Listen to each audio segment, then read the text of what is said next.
Hello and welcome back to the Schooner Pod. I'm Bobby Howard. With me, we've got Jameson Maxwell.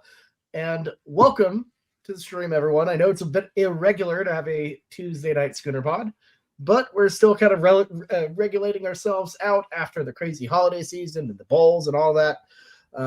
But we appreciate it and look forward and are just happy for all the support from all you ball knowers and ball not knowers alike. We are, and if it's your first time, watch a little bit, maybe hit the subscribe button if you haven't already. And if you do listen to us, have watched us before and do like our stuff, hit the subscribe button. Hit the like as well. It all does wonders for us. But anyways, Jameson, quite a bit to talk about today. A bit of a lot to talk about, short amount of time. We're going to try to make this a bit of a bite-sized pod. That's how it always goes, right?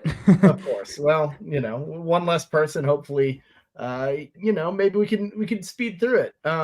But Jameson, in case you didn't know, pretty big game last night. Michigan took home the national championship. After all this time, there you go. First title in some 23 years, first outright title since the 40s. So, we can talk about the game a little bit. Championship games kind of age like milk. So ironic for Harbaugh. So we just kind of want to touch on it briefly. I'm sure everyone's kind of ready to move on. But what were your thoughts on the game last night?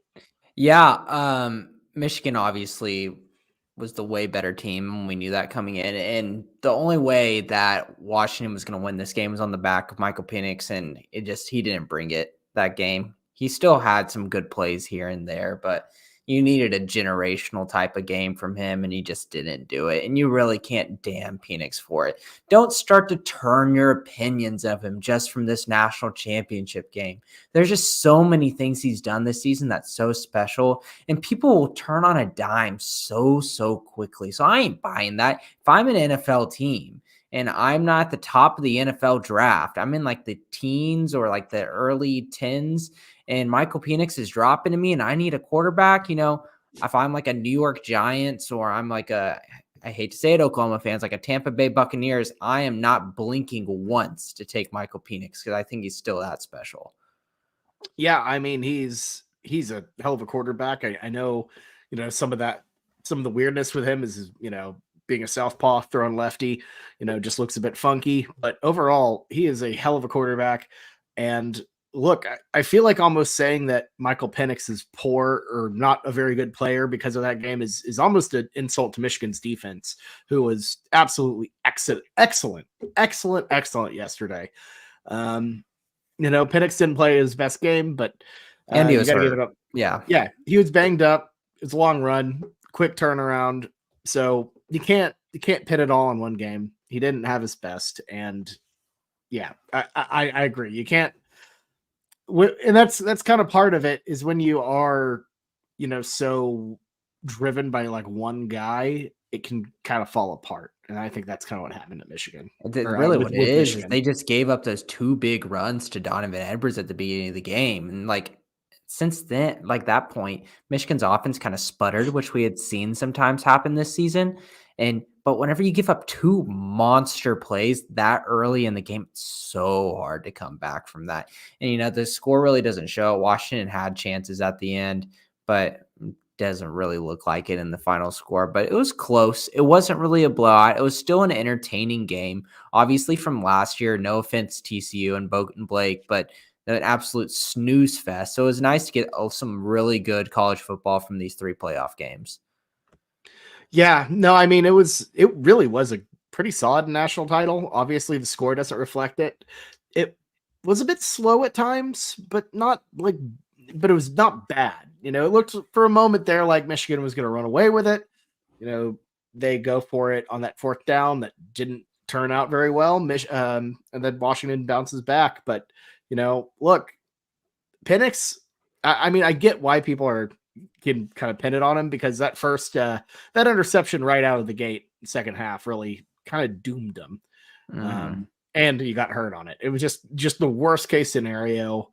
And really just, I mean, football is a game of margins. OU knows that very well. Make mistakes and things can completely fall apart. So Yeah, for sure. And I watched a lot of the game on my phone against the railing at the Thunder Wizards game. So yes, is my analysis really in deep? I wasn't watching it on the TV, but I was watching it. And I could hear the people behind me like talking about the game too as I was watching by my shoulder. I started to turn my body so they wouldn't see it because they're just a bunch of bum Wizard fans who don't know ball. But man, these Wizards fans are stupid. But not to talk about NBA, they were just no offense, Wiz fans. Actually, very much offense. They were not smart.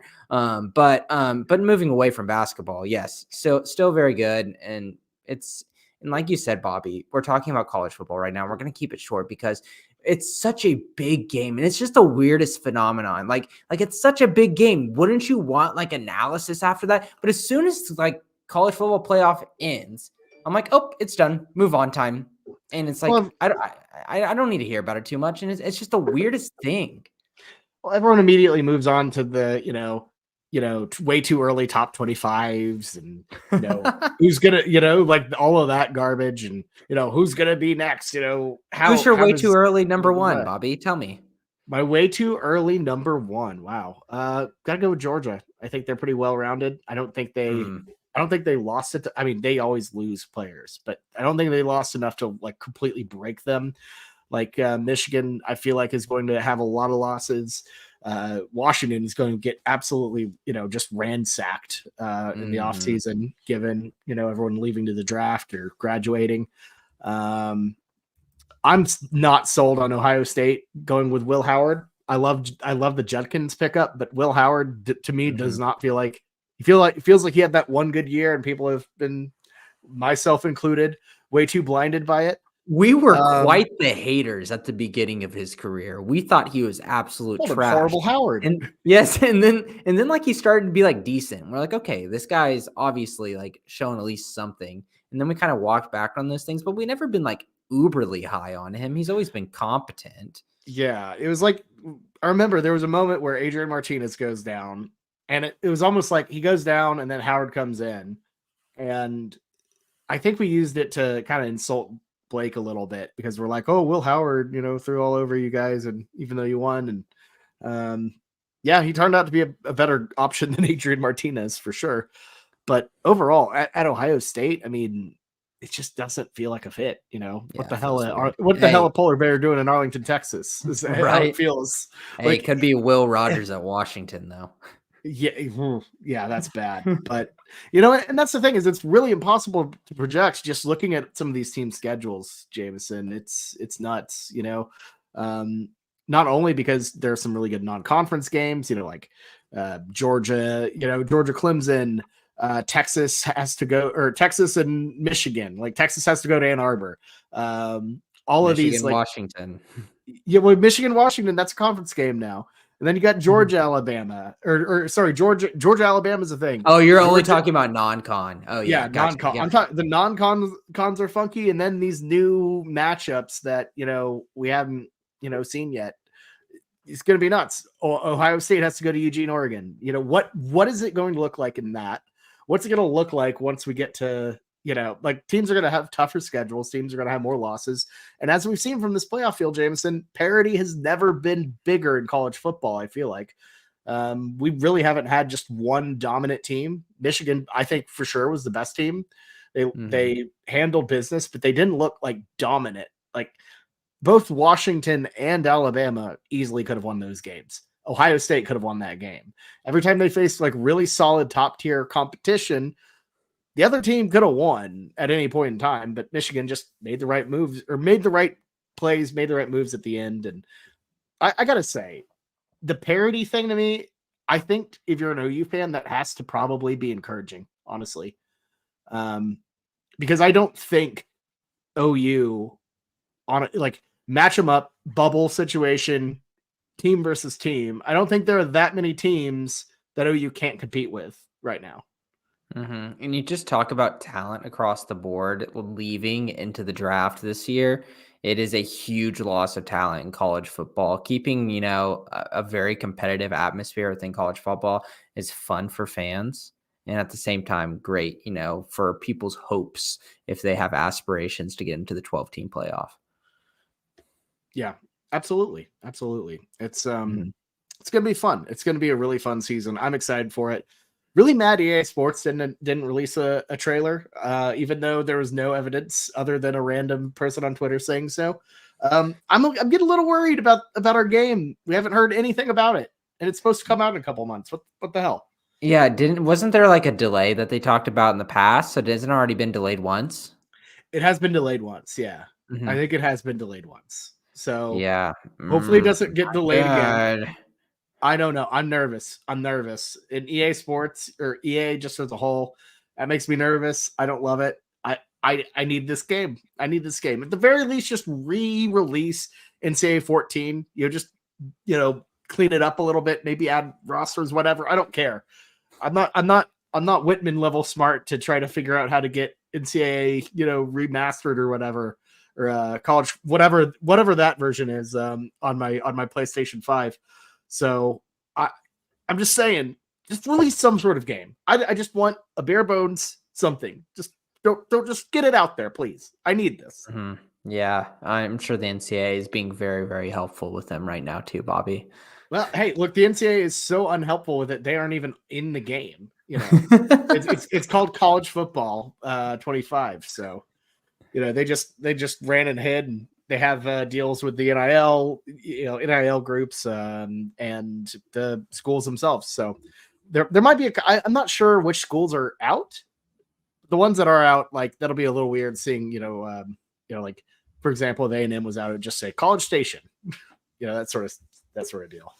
Yeah, that'll be Anyways, weird. Yeah, let's talk about Oklahoma transfer portal, and because there's a lot of smoke going on right now, and transfer portal obviously has its negatives, but in terms of content, in terms of things to like look forward to every single day, in terms of your reading material on the message boards, transfer portal has made this part of the season a little bit more exciting for college football fans. And right now, there's a little bit of drama in terms of the offensive line side of the transfer portal, and I'm kind of all for it. And I'm really liking it. There's some hope now in terms of Oklahoma's offensive line, because right now, the way it is with what we have, I don't feel good. Our no. best returning guy, Jacob Sexton, is not shown too much this year to really get excited about. He's all right, but he's very error prone, obviously coming off a big knee injury. So you'd hope he'd do better. But let me tell you something, Bobby. We got some targets right now that are visiting us that we could be very excited. Zalance Hurd, former 5-star guy from LSU, is down to OU in Tennessee as his final decision, and the camp in Tennessee isn't feeling too good about things. That's awesome. And then It'd be huge. Terrence Ferguson in Oklahoma, nothing can go wrong. When is a Terrence Ferguson in Oklahoma ever disappointed? Just saying, can't remember a time that's ever happened. We'll just hype him up. We're gonna hype him up so hard, and he's gonna have one good game.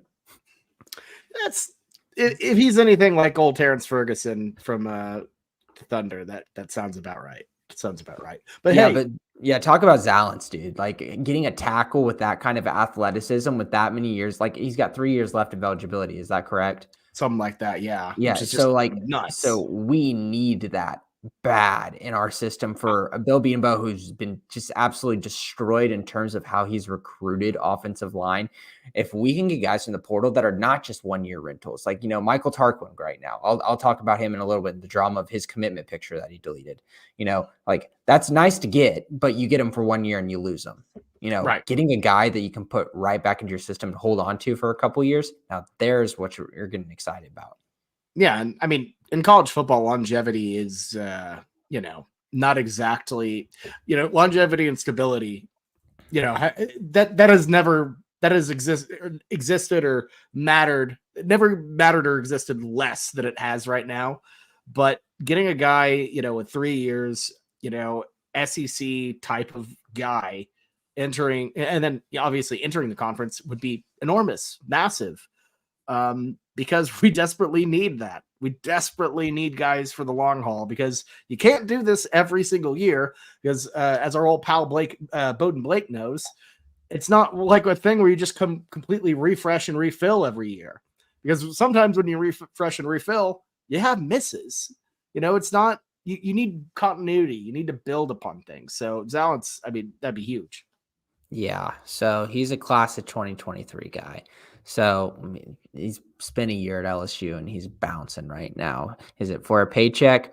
Maybe. I don't care. We got money to give because we were going to give a lot of it to Caden Green. He said, "Nah, I'm good." We have a big old fat check. Remember last year, Bobby? Anton Harrison, we had a big old fat check to try to keep him here, and then he left. And what do? We turned around with that money and we made a big time move that was really, really helpful with us in getting Walter Rouse away from Nebraska. This is kind of how I'm feeling about this. Like we had money that we were going to allocate towards the offensive line position with Caden Green. We had already decided that, that contract was already pretty much signed, allegedly. I don't know. From Allegedly, what Dave Eichert and Teddy were saying. But it didn't come through. That money just doesn't disappear. It's still there and we can still use it. It's not going to be like, oh, it's not going to Caden Green anymore. I think I'm going to hold on to that. No, it's going to go to a spot that we can plug right there. And let me tell you something.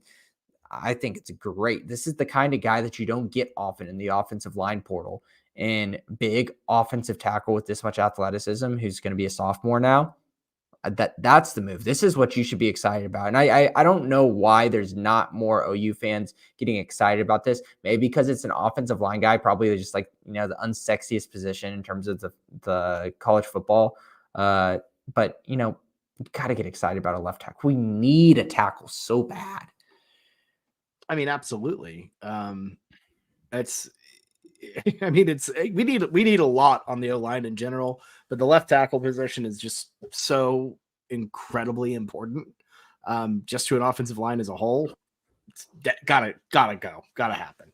Mm-hmm. Yeah, and then Terrence Ferguson as well. So coming from Alabama, this isn't a guy with he's played here and there. But Nick Saban in the preseason, he said he was competing for a starting spot. So they already thought highly of him at that time. He got a lot of work in the preseason at center, played majority guard during the season. Center is also a very scary position. Hell, all positions on Oklahoma's offensive line are currently scary to me. I don't have any confidence in all five of the guys. Some people have been compensating as Oklahoma fans, saying oh, I feel pretty decent about Jake Sexton, one of the tackles. I don't feel confident in any of the offensive line positions. So yes, I would like some guys with some depth and some versatility, a guy that could come in and play center or guard for us, coming from an Alabama team. That is exactly what you want. Yeah, I mean, absolutely.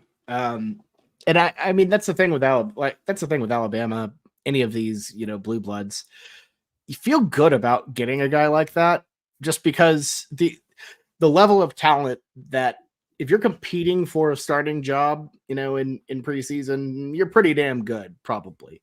So he has the attributes, he has, that mold that, you can get Bill Bedenbaugh in there and really go to work, add his teachings, and take him up another notch for sure. Mm-hmm. Yeah, so it's exciting, but there is possible downstream effects. It seems like Michael Tarquin was signed, sealed, delivered to OU. He's been here in Norman. In the Seems student database. Yes, he's in the student database. His parents are already posting things. He posted his edit of his commitment, and now it's deleted. What's going on? Obviously, he's got a 1-year thing. If we're bringing in more offensive linemen, is he getting nervous that he can't get his 1-year spot to hopefully get him to the league? That's a possibility. And if this means anything to you, I know some people might be scared. Why is he deleting? I'm freaking out. Why can't we keep Michael Tarquin? If we get Michael Tarquin, I'm happy. This is a guy that Bill Bedenbaugh loved in high school, went to Florida, and then went to USC. This is a guy that he already established as a Bedenbaugh guy. Great. If he can loop back around and come back, Bill Bedenbaugh's system is so weird to where he loves the footwork and he loves the tools and he likes a specific amount of guys and not all of them are really highly rated. So if you are a Bill Bedenbaugh guy coming out of high school and you're thinking about transferring back to Oklahoma and you've had a lot of career snaps, the offensive line, I trust that a lot. But if he ends up not coming here and he bolts to another school because he gets nervous about the competition, that is a great sign that we at least have competition that he's nervous about. Yeah, I mean, if you're not only that, but if you're scared of competition, especially this offensive line, with that depth, then I kind of don't want you. Like I want I'll someone take who him. can. We're desperate, Bobby. I mean, I know we're desperate, but like, that's just kind of not. It's kind of not a great sign in the It's first a place. risk, though, Bobby. I get it, though. I understand you want a competitor to go out and fight for it and believe in yourself and all this stuff. But at the same time, like, he's now transferred twice, and this will be the third time. And so he wants a guarantee. He wants to know that he's going to start this year.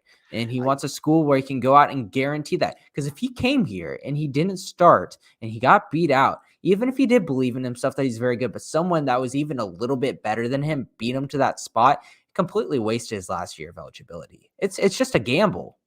Yeah, for sure. I mean, I get that. But I think it's just hard to guarantee anybody anything. I know this Mm-hmm. the whole world of NIL and the portal and all this makes it, it gives you a lot of options where you can try to take a sure thing, but I'm just kind of averse to the idea that anything should be a sure thing in college or in football.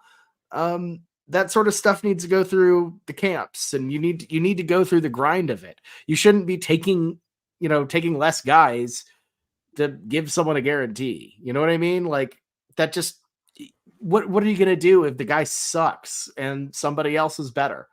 It just Mm-hmm. doesn't, to me. It kind of goes against competition to me. I understand it.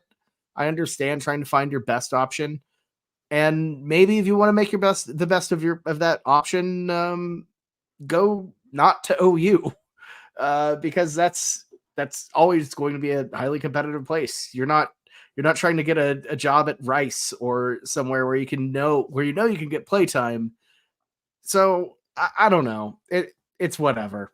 In my book, it's whatever. But I feel like um, it's a situation, though, Bobby, like looking from the outside, licking your chops as an offensive lineman, especially for a guy, Michael Tarquin, already believes in Bill Beatonbow. Like, oh, they've got like all these people leaving. They're extremely thin, but they've got so many pieces returning in other position groups. Like, duh, I'd want to go there. I feel like that'd be a perfect opportunity. A lot of eyeballs on me in the SEC. Yes, you go to like other big name SEC schools, you're always going to get eyeballs on you. But OU and Texas coming into the SEC, we're going to have more viewers than regular because we are something new. If you are, let's take, for example, Ole Miss fans.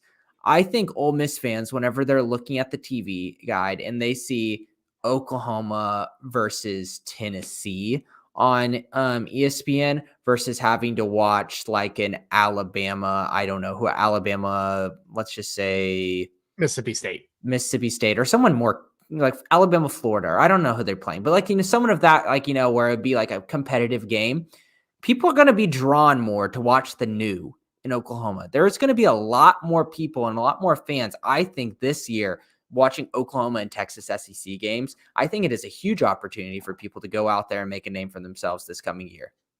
Oh, for sure. I mean, I think that goes across the board for college football. Any of these new, novel, weird matchups we see are going to be intriguing. But obviously, look, college football shifted a ton. A lot of teams are going to join new conferences, but there are only two that really moved the needle in my book. Well, obviously, I'm an OU fan, but that really, really change a lot and are must-see TV everywhere they go, and it's OU in Texas. I don't think USC does that. I don't think Washington does that really. I don't think Oregon really does that. Not in the degree that OU and Texas do. So I mean, I think it's going to be. I'm with you. I think that will be a pretty big deal, and I think as well when you're talking about OU and Texas, two programs who haven't won a national championship in long time, in extended amount of time. Texas likes to say, "Oh, we did it more recently." It's 5 years, 5 years more recent. It's still a long ass time for both of us. Having that ability to be like, we helped this program step up to another level and enter the SEC. That's something that's an exciting opportunity for sure. Yeah, it's high stakes for us this year. It really is. Our opinion, primacy bias is so strong. So that's why it's so important that we need to get like a really good offensive line, transfer portal. this offseason because it is by far a weakness. And I guarantee it. I guarantee we're going to talk about it every single podcast next year during the regular season, critiquing the offensive line. It's going to be a big thing. We made jokes this season, Bobby. Oh, Jameson, give us your 2-minute offensive line spiel. And I kind of just like give a little half-ass thing that I like I kind of watch the offensive lineman here and there, and I kind of key in on it. For the most part, not too much. I think this season we're going to have a really close eye on it. Yeah. I mean, it's definitely the most important position in general, but it's also the position. It's a position group that really is going to have the biggest change of having to adapt. Just given the physicality of the SEC, given the size of defensive lines across the conference, it's going to be a tall task to meet, and you got to have the right guys in place to meet it. That's for sure. Other guys in the portal that are kind of fun to talk about. Let's talk about Jake Roberts from Baylor coming in at the tight end position. We already got Bauer Sharp from Southeastern Louisiana, who I think could be kind of a sneaky guy next season. And we'd be like, oh man, what a get. He's just a pure athlete. He's going to be a lot of fun. And obviously a lot of like pundits think that he's pretty talented. He was a 4-star transfer prospect on 3 and 247. So like this is a guy that's pretty talented, but the whole thing, getting Jake Roberts, it's fun because obviously you get the connection going back and playing for Seth Luttrell again. And Nate Roberts, his little brother, coming through the ranks, obviously is still not an Oklahoma commit, but everyone knows he's probably going to be it because of how much connection he has with the current 2025 class. But it's still fun because it all comes together. We can have some on-field opportunity for him, but at the same time, if he doesn't do anything, say if he's a guy who gets, I would say not like Blake Smith. Blake Smith didn't do anything for us this year. But if he does just a little bit more, say he gets like 1 or 2 touchdowns, 200 yards, and doesn't really do much, still the opportunity of a guy coming home to his home program, to his home coach with his little brother coming through the ranks, I still think that's a huge get for us. Oh, absolutely. Massive get for OU. And it was one of those, there are a couple portal guys, when they hit the portal, you immediately put 2 and 2 together, like, oh, they're going to go here. Yep. Him going back with Luttrell and a great opportunity like that, going back home, like it just made too much sense from the get-go. I don't think he's definitely not Blake Smith. He doesn't have the most eye-popping numbers in the world, but no. I think he's definitely a massive addition to a tight end room that is still pretty thin. You got thin as in like, I mean, it's looking rough, but you do got Davion Mitchell coming in, which is going to be nice. But he's still very young. He is legitimate. Very young. Supposed to be a senior in high school next year. Let's remind everyone of that over and over and over. I understand he's been a big-bodied man for the majority of his life, but still super young, guys. He is a high schooler hanging out in college, getting better. Next year is probably his proper freshman year. Let's be honest. So yeah, don't expect a superstardom out of him year one. But it helps shore that up a lot. And I'm sure there might be some work still left to be done on that front. I'm not sure though. Yeah. And so another guy I feel like everyone's been really talking about with homecomings, that's kind of fun to talk about. How about all this Casey Thompson talk? What do you think about this? First of all, it'd be fun from an OU's fans perspective to get Casey Thompson. We need a veteran quarterback who's been there and done that a little bit and who would be willing to come to us in the transfer portal, because I don't want to be in a situation again where we don't feel confident in our backup quarterback. But at the same time, I hate that I'm doing this. I want to be more selfish as an OU fan. But like Casey, is this what he really wants? It seems like what he wants, to come home, and he's always wanted to come to OU finally. And it's just like with how many injuries and how much turmoil he's gone through his college career, he just finally says, I'll just come to OU, be a mentor, and be there if they need me, a break in case of emergency. He'd be a hell of a story if he's comes in for a possible hurt Jackson Arnold. But like, is this really what he wants to end his career? Well, I mean, just think about it though. Like, he's had a go of it. Obviously his time at Texas, had a couple moments here and there, but ultimately not good enough. Goes to Nebraska, not very great there at all. And he ends up at FAU. So like, it ultimately comes down to this: where else is he going to go from there? You know, are you going to go? How do you go lower from FAU? Or continue at FAU? It just how can you go lower from FAU? Absolute stray from Bobby. I'm not trying to throw a stray, but it comes to a point where you have to realize that you're not cutting it at the D1 level as a starter right now. You're not going to make it into the NFL. And maybe your best case scenario is to come back home, be a very good second stringer, great veteran presence, because at some point, football does end, but a return to Norman or return home would be a really cool story. Get that experience with just helping OU into the SEC. Like it is a cool story, and it'd be a nice place to end up. And I think at some point, guys got to realize that they're not the top dog. Yeah. And it's hard to find the right guy for a backup in the portal because you can go anywhere. But if you're Casey Thompson, I think this is it's a perfect fit for OU, and it's a perfect fit for Casey Thompson. It just makes too much sense, honestly. Yeah, here'd be my pitch for him. And I don't know how NIL contracts and deals and everything I clearly work. shouldn't be the one making the pitch. I insulted this man. I was a big Casey Thompson believer at Nebraska for maybe 2 or 3 games. I thought he was something real. But it soured pretty quickly. But just looping back here, I think he's been in really bad situations too. But looping back, this is how I'd pitch it to him. Obviously, you have this dream since you were a kid to go play OU football. And that's not where you ended up in life. And that's totally okay. But I don't know how OU NIL contracts work, but this is what I do. You know how in the NFL, and we've been seeing a lot recently with this most recent last week 18, incentive-based deals. Like if this player hits this amount of yards, they get a $250K bonus. You see that in the NFL? There's got to be versions of that in the NIL game. With him, you could do some contingencies. Hey, Casey, if you end up starting X amount of games, you get this amount of bonus.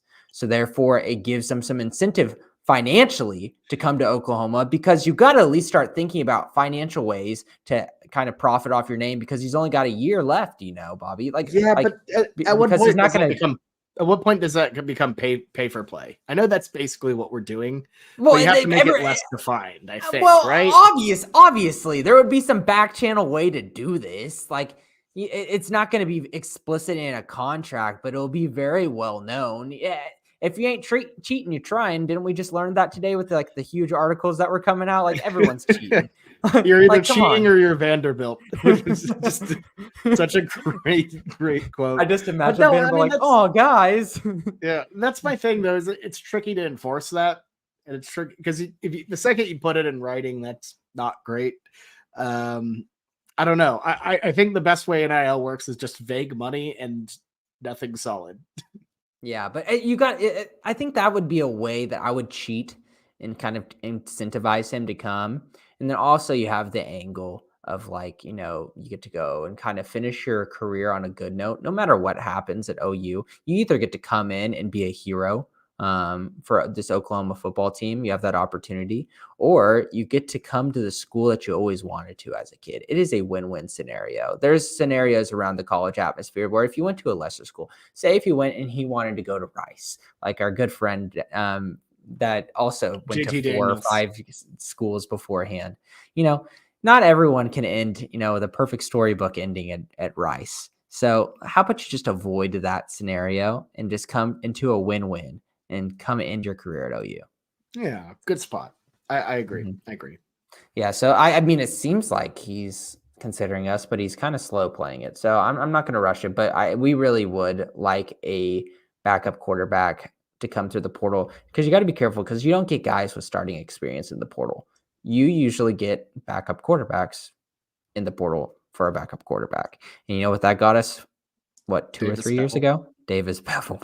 Exactly. His best experience was coming in for the backup to I guess would it Kenny who Pickett. would it Kenny Pickett's backup because Kenny Pickett opted out. Kenny Pickett's backup got hurt on the first drive of the series, and they had to throw in Davis Bevel.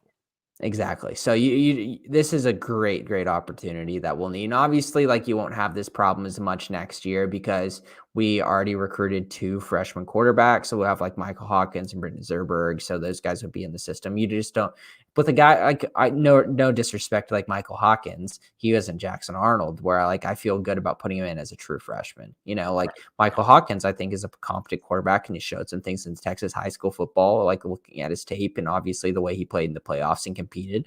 But he's not at the same level as the Gatorade National Player of the Year. Right. He's promising, but he's promising in the same way as who was that guy we had a couple years ago? Basically never played a snap, transferred immediately to Wisconsin. Nick Evers. Mm-hmm. Yeah. Thanks. Yeah. Oh, Nick Evers. Where is he? Isn't he transferring again? Probably. Let's see what we got here. I don't even know. I still see him at Wisconsin. Good luck to Nick Evers. He and Tawi Walker hanging out up there. I feel like there's like 20 different people in that Wisconsin quarterback room, but I can't keep up with it. They're all just vibing out on the isthmus. Yeah, it's just going to turn into Ole Miss with that quarterback room, but whatever.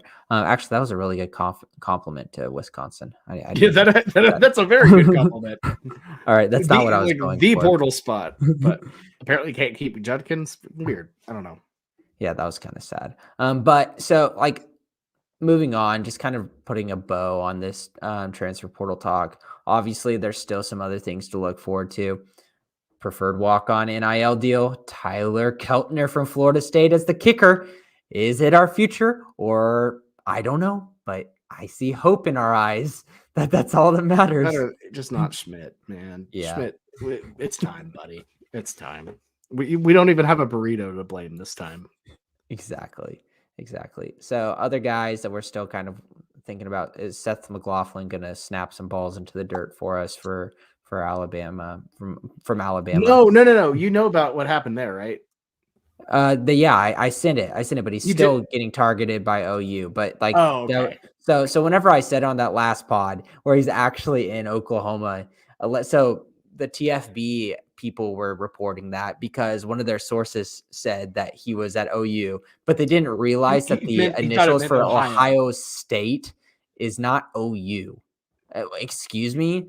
What kind of college football expert reads OU and thinks Ohio State? That is they probably thought it said OU and they thought it was Ohio University. They said, why? Oh, he's in Ohio. He's at Ohio. Because here's the thing: sometimes like Ohio State people will just refer to themselves as Ohio, or like which is still, but they don't call themselves the Bobcats. Disrespect to the Bobcats. Ohio does. Like, not Ohio. Of course, yes, so, the Bobcats do. I understand that. What essentially happened is they referred to Ohio State as Ohio. The person on the other end thought it was actually Ohio University, I guess. So then they said OU. I don't know. It seems like a total mess. Still exactly stupid. Why I'm not a huge. I don't know. Not a huge follower of all of this. Still, I try my best, but. Stuff like that is just really funny.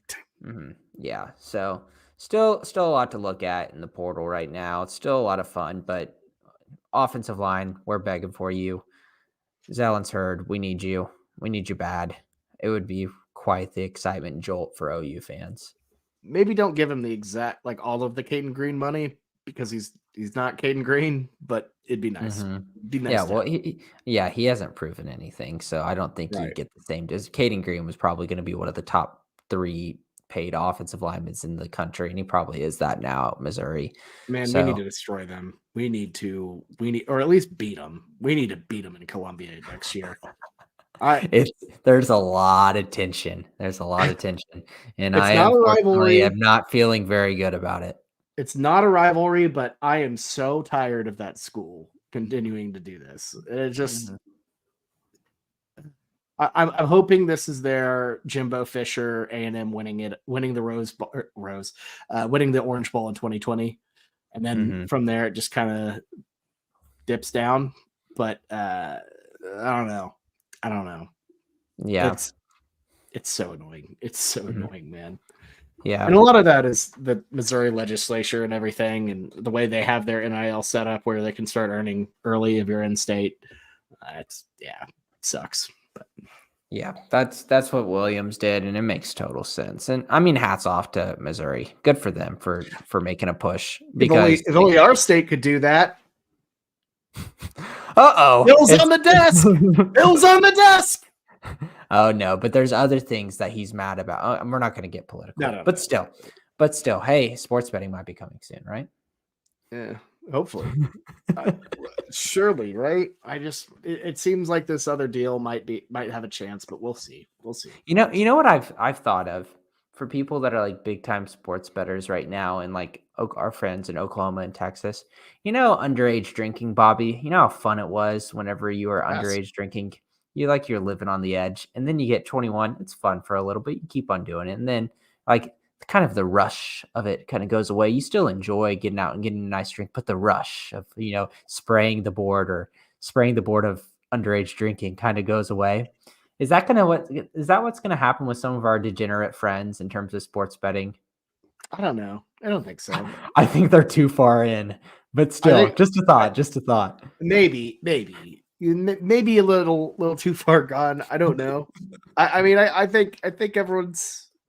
I don't know. I'm not. Maybe we'll see. I guess we won't know till we see it. But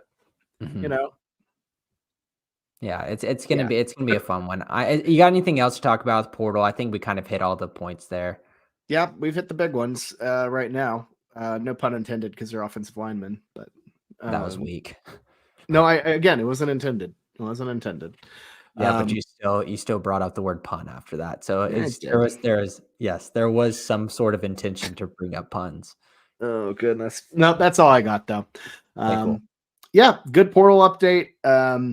We're going to find a way to figure out whatever our off-season schedule is, because we're kind of still in whack. Get on a rhythm where we all have like a day cleared, because I don't know. The audience doesn't want to hear us talk about schedules, but we'll talk about that. Oklahoma basketball. OU basketball on Wednesday. Pretty big one against TCU, who you completely jinxed to hell last weekend, which is hilarious. Still haven't heard a comment from Bowden Blake about that, I don't think. Yeah, of course. For people that don't know, Blake is so obviously listeners of the pod, Blake, huge TCU fan. This guy is so toxic, and we've talked about it already on this pod before. And he constantly reverse jinxes whenever he's worried about something.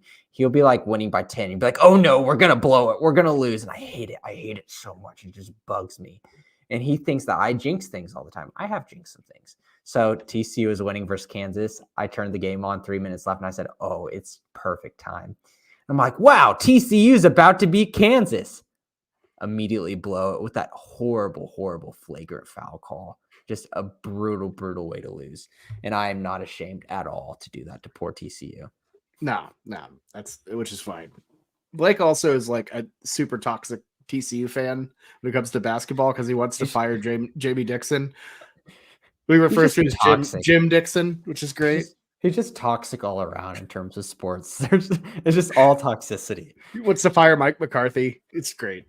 Yes. But anyways, by the way, speaking of Bowden Blake, congratulations to him for winning the Bowl Mania contest, and congrats to our own our pal Lord King Big Nuts finishing second. Came down to the wire last game of the year, and it came down to the tiebreaker. So great work there. And Lord King Big Nuts we've talked, we've conversed, and he is decided to donate that $50 to Wounded Warrior, the Wounded Warrior Foundation. So in the name of the Schooner Pod, we will be making a donation very soon for that. Bowden Blake has not commented what he will do with it. Just had to say that. Hasn't said anything about that. But I'm sure he'll be happy about whatever he does. So could be. I don't know. We'll see how Bowden Blake responds. But immediately blow it. He's gonna just immediately blow it. He's gonna put it all on. He's gonna put it all on, like, I don't know, Temple money line or something. I don't know. Whoever's playing Tarleton State this weekend in college basketball. They're probably Southeast Missouri. They're a wagon. I'm gonna put it all on them and then donate it. I'm gonna donate it to the foundation. then they're gonna fail to cover the spread by 20 points. So yeah, it'll be great. But we'll see. We'll see how it goes. The Operation Guilt Trip Blake a little bit is in full effect. We'll see what happens. But yeah. So thanks again to Lord King Big Nuts for your generosity. We'll make sure to get that donated, and once that's done, I'll make sure to send you a confirmation so you know it's out there. But thank you so much for that. Anyways, that's all the podcast business we have, I think, Jameson. So let's go ahead and wrap her up. What do you say? Yeah, let's do it. All right. Well, thank you all so much for listening. Hope you enjoy the OU basketball this weekend. Yeah, we'll talk with y'all soon. Have a good one. Boomer Sooner, everybody.